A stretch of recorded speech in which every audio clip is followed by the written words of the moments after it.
Welcome back to the YouTube channel. My name is Saman Habibi, your real estate agent for the Durham region. As always, if you'd like to follow me and keep up with what I'm doing, you can always follow my socials here. We have my Instagram and my Twitter link. And as always, if you can subscribe to the channel, drop a like, drop a comment, and I'll make sure to get back to you as soon as I can. And of course, my calendar link is also in the show notes below. If you want to book a one-on-one call with me, feel free to do that. We can talk about your personal scenario. And if you didn't get a chance to see my previous video, we did a video with a friend of mine, Sarat, who is essentially taking his primary residence and adding a legal basement apartment to it. And you can watch that video over here. Today, we're gonna be doing a three-part video. First, we're gonna do a market update. I'm gonna tell you what's going on in the Durham region and specifically in Oshawa. Second, we're gonna be talking about what happens in the event that you have an illegal basement and now the city's asking you to legalize it. And third, we're gonna be talking about building lots that have high density opportunity. All right, so in terms of the current market update and what's going on in the Durham region, I have some data here for you guys to look. At the left, we have October 2022, and on the right, we have November 2022. In terms of median price, month to date in November, we're slightly down 820,000 versus 845,000. Keep in mind the sample size is fairly small here, so we would expect the numbers to get more accurate as time passes by. But a couple other aspects that I want to talk to you about, or data points that I want to talk to you about, is the sales to list price ratio. As you can see, we've been trending at around 100% for the last couple of months now.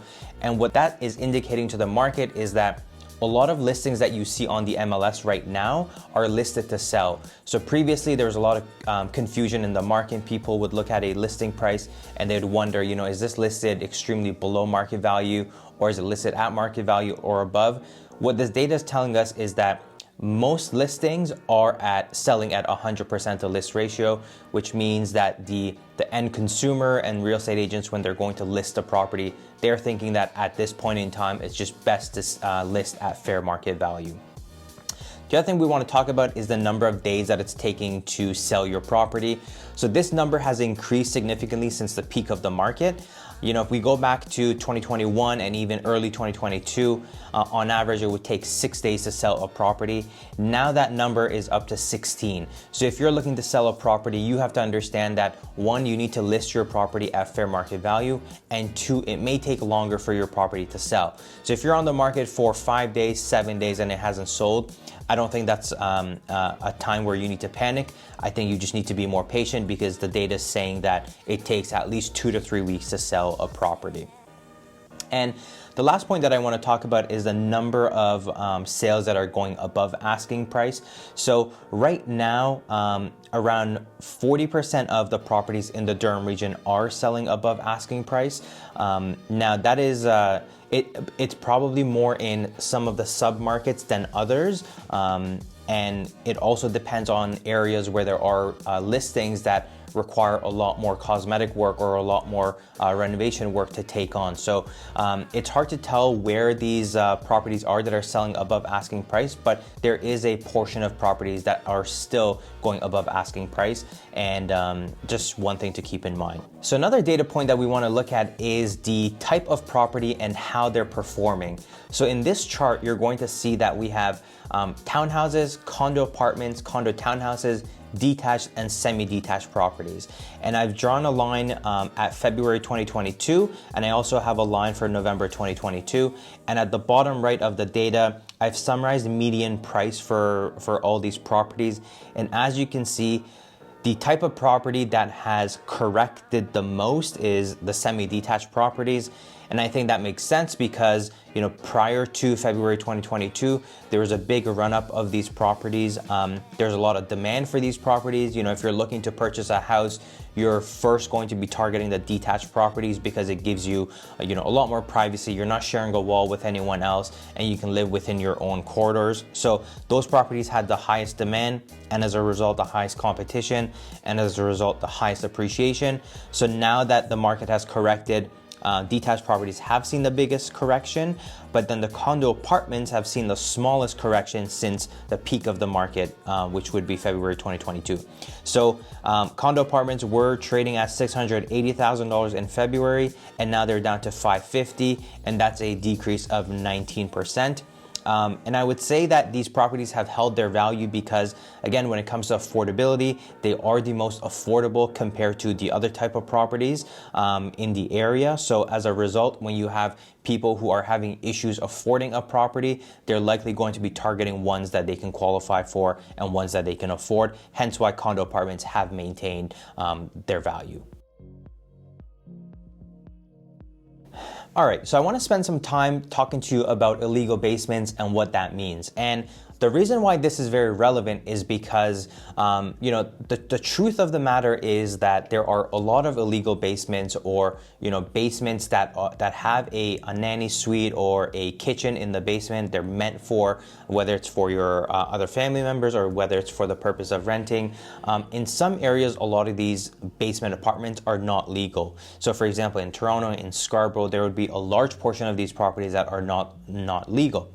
And that's also the case in other areas as well. So I know that here in the Durham region, we also have properties that are not legal. They trade for lower than what a legal basement would sell for, or a house with a legal basement would sell for. So as a result, people who are looking for these type of properties often do settle to purchase a property that does not have a legal basement from an affordability perspective. So what happens is that when you purchase this property, you think that everything's fine. You're going to be able to get this property at a bit of a discount versus a bungalow that has a legal basement. And you think that you've created some sort of savings here, and you're going to be able to go ahead and rent it for the same amount that you would rent a legal basement for. That's all fine until there's a problem. And what does a problem typically mean, or how does a problem typically arise? Well, oftentimes you will have either a neighbor that complains to the city saying that this person is renting out the basement and the basement is not legal. Or you would have an angry tenant who has moved in, call the city and complain and say that I have been renting this place and now I found out that this basement is not legal. So once the city finds out about this, they will approach you at your property, at your rental property, knock on the door to try and speak with you. If you're not there, they'll just leave you a note which essentially says we've been notified that there's an illegal basement here and you have until this date to rectify this issue. And in terms of rectification, you either have to remove the tenant and make sure that the property is a single family occupied property, or you have to remove your tenant, provide them accommodations, legalize the basement, and then bring your tenants back, which could be a fairly long and costly process. So the reason why we're bringing this up is because we've noticed a higher trend of these events happening. I've spoke to other agents that are experiencing this. I have a client who agreed to purchase a property with an illegal basement. They're fully aware that this may happen, and in fact, it did happen. So we've been seeing a trend of these situations and scenarios coming up, and we're having a lot of these conversations. So we thought it would be important to lay this out. So in this scenario, there are essentially 5 things that you have to do in order to rectify this issue. And if you don't have item number 5 on your property, then you're not going to be able to solve the issue. And as a result, you're going to have to resort to using your investment property as a single family house. So number 1 would be, in the event that you do have to go ahead now and legalize your basement, you have to make sure that number 1, your property has adequate ceiling height in the basement in order to achieve the minimum requirements by the city.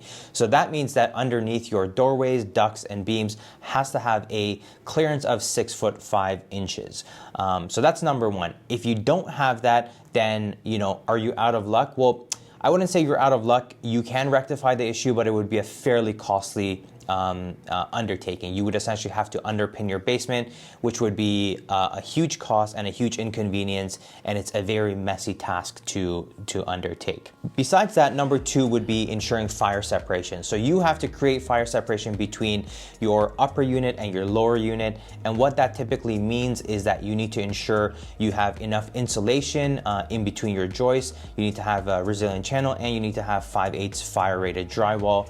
In some instances, they'll want to make sure that the perimeter of your basement is framed with double topped framing, which again, it's not the end of, it's not a costly task, it's more of a timely task. So this means that it's creating more of a interruption to your lower tenant and of course your upper tenant. The next requirement number 4 would be ensuring that you have enough natural light in your basement. So that's often achieved by having an egress window or making sure that there's enough windows, whether it be in your bedroom, in your living room, in order to achieve the minimum natural light requirements. So putting in an egress window is an option that you have. I would say on average, an egress window would cost you anywhere between $3,000 to $5,000. And of course, this would involve cutting out the brick of the house, inserting a window, creating a lintel, and then finishing the inside and outside of the property.